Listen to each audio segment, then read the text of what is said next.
इस वीडियो में अपन बात करने वाला है गायनेकोलॉजी से रिलेटेड इंपॉर्टेंट क्वेश्चंस के बारे में, जो कि बहुत ही ज़्यादा ज़रूरी है। शॉर्ट में क्वेश्चंस पूछे जा सकते हैं तथा गायनेकोलॉजी जो सब्जेक्ट है उसमें इनका कॉमन यूज़ होता है, तो आपको ये याद होना बहुत ही ज़्यादा ज़रूरी है। ठीक है, सबसे पहला क्वेश्चन हुआ है सर्विसाइटिस। कहीं भी वर्ड आ सकता है। सर्विसाइटिस किसे कहा जाता है? तो आइटिस आ रहा है, मतलब इन्फ्लामेशन हो रहा है किसका? सर्विक्स का। एंड सर्विक्स का इन्फ्लामेशन क्या कहलाता है? सर्विसाइटिस कहलाता है। नेक्स्ट है साल्पिंजाइटिस।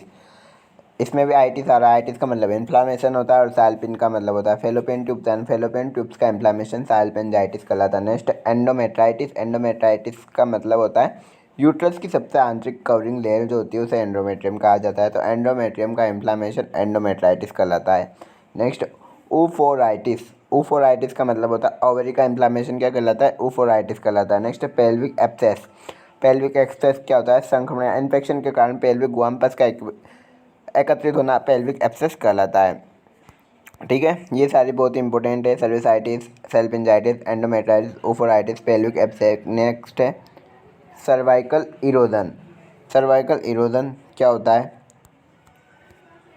वह असामान्य स्थिति जिसमें सर्विक्स के भीतरी भाग पर स्थित स्तंभाकार उपकली कोशिकाएं यानी सर्विक्स के अंदर उपस्थित कॉलमनर एपिथेलियम सेल्स बाहरी सर्विक्स पर स्थित शलाकार उपकली कोशिकाओं यानी एक्यूमस एपिथेलियम सेल्स द्वारा प्रतिस्थापित कर दी जाती है, तो सर्वाइकल इरोजन कहलाती है। यानी जो सर्विक्स के अंदर की साइड पे जो सेल्स पाए जाते हैं कॉलमनर एपिथेलियम सेल्स, उनको ना एक्यूमस एपिथेलियम सेल्स जो कि बाहर की तरफ पाई जाती है के द्वारा प्रतिस्थापित कर दिया जाता है, जिसे सर्वाइकल इरोजन कहा जाता है। नेक्स्ट है रिट्रोवर्जन ऑफ यूट्रस, जो कि बहुत ज़्यादा इंपॉर्टेंट है।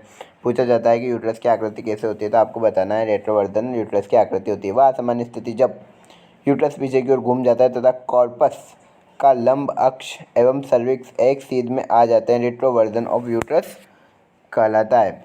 वह सामान्य स्थिति जब यूट्रस पीछे की ओर तो घूम जाता है तथा कॉर्पस का लंब अक्ष एवं सर्विक्स एक सीध में आ जाते हैं, तो इसे रिट्रोवर्जन ऑफ यूट्रस कहा जाता है। नेक्स्ट है रिट्रोफ्लेक्शन ऑफ यूट्रस, यानी यूट्रस के कॉर्पस का पीछे की ओर मुड़ जाना और रिट्रोफ्लेक्शन ऑफ यूट्रस कहलाता है। ठीक है, रिट्रोवर्जन में क्या होता है?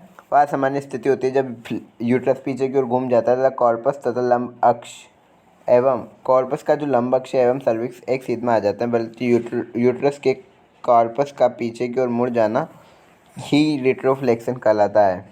नेक्स्ट है जेनेटल प्रोलेप्स।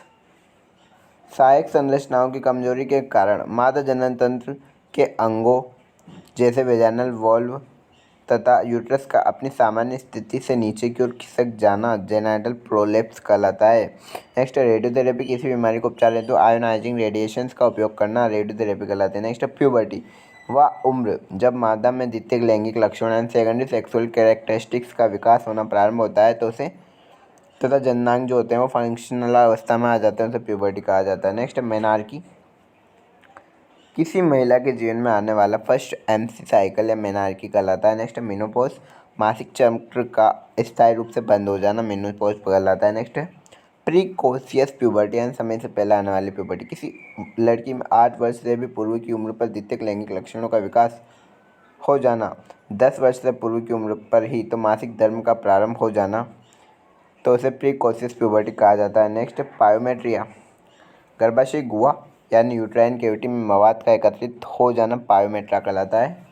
एंडोमेट्रियोसिस यानी यहाँ कैंसर की बात हो रही है, तो गर्भाशय म्यूकोसा यानी यूट्राइन म्यूकोसा के अलावा किसी अन्य स्थान पर फंक्शनल एंडोमेट्रियम की उपस्थिति एंडोमेट्रियोसिस कहलाता है, यानी एंडोमेट्रियम की जो सेल्स है वो ग्रोथ करने लग जाती है।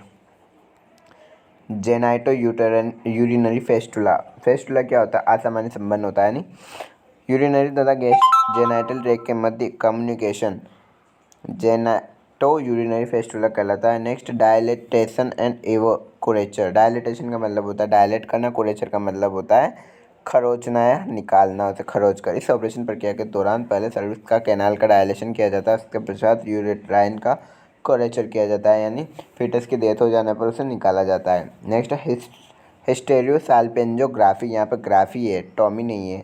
ग्राफी है, इसका मतलब अध्ययन करना है। इसके अंतर्गत यूट्रस तथा फेलोपियन नलिका की आंतरिक संरचना का रेडियोग्राफिक अध्ययन किया जाता है। Next cryosurgery. इसके अंतर्गत फ्रीजिंग द्वारा शरीर के सभी असामान्य ऊतकों को नष्ट कर दिया जाता है। ठीक है, नेक्स्ट है पेरिनियोप्लास्टी यानी लैंगिक कार्य सेक्सुअल फंक्शंस को एडुकेट बनाने के लिए सक्रिय योनि द्वारा यानी वेजाइनल इंट्रोटोइटस का पुनर्निर्माण करना पेरिनियोप्लास्टी कहलाता है। ठीक, नेक्स्ट है हिस्टेरेक्टोमी, सर्जरी द्वारा यूट्रस को रिमूव करना हिस्टेरेक्टोमी कहलाता है। जी हाँ, ये सारे क्वेश्चन बहुत ज़्यादा इंपॉर्टेंट है, जो कि 1 नंबर में इनसे शॉर्ट क्वेश्चन जरूर पूछ सकता है। ठीक है।